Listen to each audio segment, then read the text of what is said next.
نے بڑے غمزدہ انداز میں کہا تھا، بیٹا کربلا کا میدان دیکھ کے بھی کوئی مسکراتا ہے؟ امام زین العابدین وہ ذات ہے کہ جب آپ کا انتقال ہوا، لوگوں نے آپ کے جسم سے کپڑا ہٹایا، تختہ غسل پہ لے کے گئے۔ شیخ مومن شبلنجی نور الابصار میں لکھتے ہیں، کسی کی نظر پڑی تو آپ کی پیٹھ پر کالے کالے نشان تھے۔ کا اتنا حسین و جمیل چہرہ، اتنا خوبصورت جسم، کالے نشان کیسے؟ کسی نے قریبی نے بتایا کہ لوگ جب سوتے تھے نا تو صبح میں حضرت امیر امام زین العابدین اپنی پیٹھ پر غلے کی بوری لاد کے غریبوں کے دروازے پہ رکھ کے آتے تھے، غریب دروازہ کھولتے تھے، پتہ ہی نہیں چلتا تھا روزی آئی کہاں سے۔ یہاں تو اگر کمبل بٹے گا تو اخبار میں آئے گا۔ میں نے کہا غریبوں کا مذاق اڑانے والوں، غور کرو، تم نے آج ایک غریب کو ایک کمبل دیا، اخبار میں چھپا دیا، تمہیں شرم نہیں آتی؟ اپنے آپ کو مسلمان کہتے ہو؟ سرکار نے فرمایا صدقہ کرو، دائیں ہاتھ سے دو بھائی کو پتہ نہ چلے۔ تم نے تو غریب کی غربت کا مذاق اڑایا ہے، تم نے تو فوٹو چھپا دیا اس کا اور دنیا کو بتا دیا ہے دیکھو یہ بھکاری ہے ہمارے علاقے کے اندر۔ اور تم بھی کیسے ہو؟ ابھی عیشوں کو اپنے پاؤں سے دور کرو، اپنے جسم سے دور کرو، خدا سے مانگو، مصطفیٰ سے مانگو، آمنہ کلال تمہیں دے دے گا۔ ہمیں عیشوں کی ضرورت نہیں ہے جو 50 روپے کا کمبل دے کے 50,000 لوگوں میں تمہیں مشہور کرتے ہیں۔ اگر کوئی ایسا تمہارا سیاسی رہنما ہو جو تمہیں مال دے، اس ہاتھ سے دے ادھر سے نہ ملے، اس کو اپنے دل کے قریب کرو، اس کی سپورٹیں کیا۔ جو ہے نا آپ کی امام زین العابدین کا عالم یہ ہے، آپ نے اٹھا کر کے رکھ دیا۔ جب انتقال ہوا تو پتا چلا کیا پتا چلا؟ 100 لوگوں کو امام زین العابدین خود پالتے تھے، 100 گھروں کو تنہا تنہا امام زین العابدین پالتے تھے۔ مکہ سے کربلا سے آئے تھے تو پورا لنگر خانہ کھول دیا تھا۔ انس ابن سنان جیسا مردود جس نے میرے حسین کی گردن پر تلوار چلائی تھی نا، جب وہ آیا تھا اس کو مختار ثقفی پکڑ کے مارنا چاہتا تھا تو یہ دوڑا کہاں آ گیا معلوم ہے؟ دوڑا اسی لنگر خانے میں آ گیا۔ 1 دن کھایا، 2 دن کھایا، 3 دن کھایا۔ جب جانے لگا تو امام زین العابدین سے ملاقات کرنے لگا۔ ہاں، علماء کی خاص توجہ چاہتا ہوں۔ جانے لگا امام زین العابدین سے ملاقات کر کے آپ نے رخصتی دے دی۔ لیکن جب یہ جا رہا تھا نا تو تھوڑا چلا، امام زین العابدین نے فرمایا بلایا تو یہ حیرت میں پڑ گیا، شاید پہلے نہیں پہچانا تھا، اب پہچان دیا۔ امام نے فرمایا جا رہے ہو کم سے کم کچھ کھانا ساتھ بھی لے جاؤ۔ کہنے لگا میرا کردار تو بہت عجیب ہے، آپ نے مجھے پہچانا نہیں۔ امام نے فرمایا تیرا پہلا قدم پڑا تھا تبھی پہچان لیا تھا، تو انس ابن سنان کا۔ پھر آپ نے مجھے کھانا بھی دے دیا، فرمایا وہ تمہارا کردار تھا جو بھوکا رکھا ہے، یہ مصطفیٰ کے گھر والوں کا کردار ہے تمہیں کھلا رہے ہیں۔ یہی امام زین العابدین ہے۔ کسی نے پوچھا کیف تقول فی معاویہ، امیر معاویہ کے بارے میں کیا کہتے ہو؟ اب اگر پاپ سے حسد چلا ہوتا، جلن چلی ہوتی، مخالفت ہوتی، العیاذ باللہ، تو بیٹوں تک آتی کہ نہیں آتی؟ لیکن امام زین العابدین نے کیا کہا ہے؟ وہی درس دیا ہے جو امام حسین نے دیا ہے، امام حسن نے دیا ہے، امام حسنین کریمین نے کیا دیا ہے؟ امام حسن و حسین نے وہی دیا ہے جو مولا کائنات نے ان کو سکھایا تھا۔ اگرچہ اختلافات ہوئے لیکن محبتیں کیا ہے؟ جب قرآن کہہ رہا ہے وَنَزَعْنَا مَا فِي صُدُورِهِم مِّنْ غِلٍّ، ہم نے صحابہ کے دل سے بغض کو نکال دیا ہے، حسد کو نکال دیا ہے، سب وہ آپس میں متحد ہے، ایک دوسرے سے پیار کرتے ہیں۔ حضرت امیر معاویہ رضی اللہ تعالیٰ عنہ کے بارے میں پوچھا آپ کیا کہتے ہیں؟ سیدنا امیر معاویہ کے لیے امام زین العابدین ارشاد فرماتے ہیں ما اقول فی رجل اختصہ اللہ تبارک و تعالی لوحیہ، کہا میں اس ذات کے بارے میں کیا کہوں جس کو اللہ نے اپنی وحی لکھنے کے لیے خاص فرما دیا تھا۔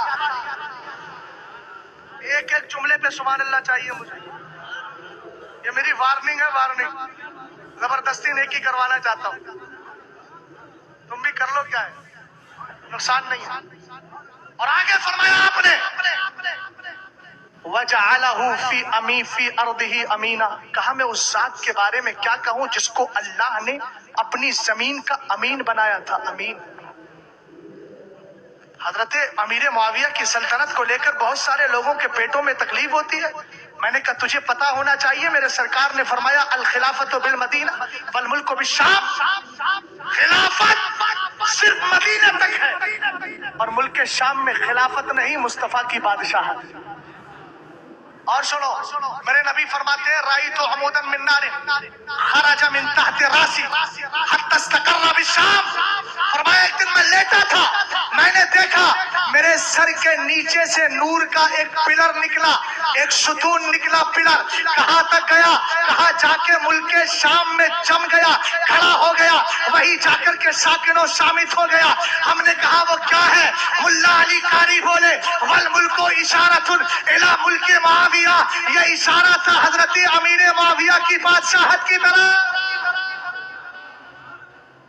کون ہے حضرت امیر معاویہ؟ امام زین العابدین فرماتے ہیں وجعلہ فی انفی ارضہ امینا. امیر معاویہ وہ ہے جن کو اللہ نے اپنی زمین کا امین بنایا ہے.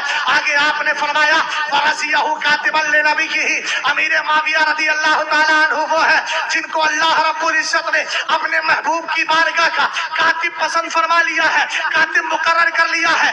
آگے حضرت امیر معاویہ رضی اللہ تعالیٰ عنہ کی شان بیان کرتے ہوئے سیدنا امام زین العابدین کہتے ہیں سنے ذرا، آپ فرماتے ہیں ان ابا عبد الرحمن معاویہ کانا رجلا عاقلا امینا حلیما.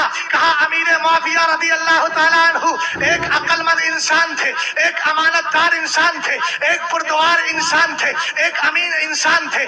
آگے آپ نے فرمایا غفر اللہ لابی عبد الرحمن معاویہ اے ولعن اللہ تبارک و تعالی من یسلبہ. اب یہاں فیصلہ ہو گیا. فرمایا اللہ تعالیٰ امیر معاویہ کی بخشش فرمائے، اور جو امیر معاویہ کے خلاف بھوکتا ہے اس پر اللہ کی لعنت ہو. اور ایک جملہ اور سنیں بس ختم کر دیں.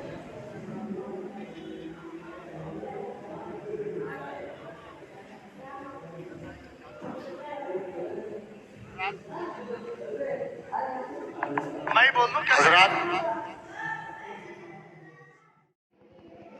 امیر معاویہ کے خلاف بھوکتا. اب ذرا میں اسی بات پر آ رہا ہوں جو یہ لوگ کہتے ہیں. سوال کرنے والے نے کہا کہ کانا بینہ و بینہ جدی کا مکان. حضور آپ امیر معاویہ کی اتنی تعریف کر رہے ہیں، کبھی امین کہہ رہے ہیں، کبھی کاتب کہہ رہے ہیں. ایک بات میں بتا دوں آپ کو، ایک بات ذرا میری طرف توجہ کرنا تب آپ کے بات سمجھ میں آئے گی. حضرت امیر معاویہ کون ہے؟ حضرت مجدد الفسانی کہتے ہیں ایک صحابی ہے جن کا نام واشی ابن حرب ہے، جنہوں نے جنگ احد کے اندر میرے نبی علیہ السلام کے چچا امیر حمزہ کا کلیجہ چبا لیا تھا. کلمہ پڑھ کے مسلمان ہوئے. سرکار نے فرمایا اے واشی ابن حرب اب دوبارہ میرے سامنے مت آنا، اس لیے کہ تم آتے ہو تو مجھے چچا کی یاد آ جاتی ہے.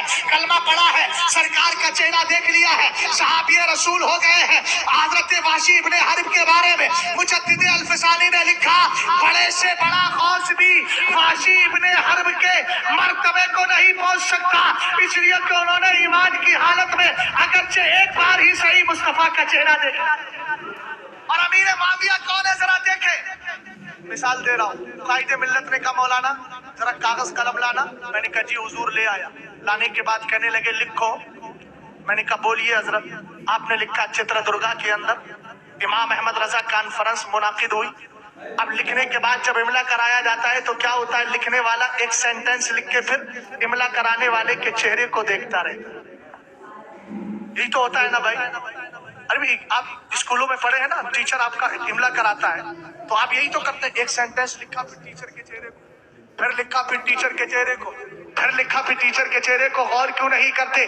جب حضرت امیر معاویہ سرکار کی بارگاہ میں کتابت وحی یعنی قرآن پاک لکھا کرتے تھے، سرکار نے قرآن کی ایک آیت بولی، امیر معاویہ نے لکھ لیا اور لکھنے کے بعد پھر نبی کے چہرے پر نظر جمائے، دوبارہ پھر لکھا پھر نظر جمائے ہے، دوبارہ پھر لکھا، تیسری بار پھر لکھا نظر جمائے ہے.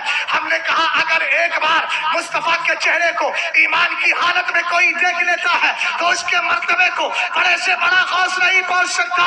امیر معاویہ تو ایک ایک محفل میں ایک ہی نشست میں بار بار مصطفیٰ کا چہرہ دیکھا کرتے تھے. ان کے مقام و مرتبے کا عالم حضرت امیر معاویہ رضی اللہ تعالیٰ عنہ کے لیے کہا امام زین العابدین آپ تعریف پر تعریف کر رہے ہیں. آپ کے دادا مولا کائنات علی المرتضیٰ کرم اللہ وجہہ الکریم،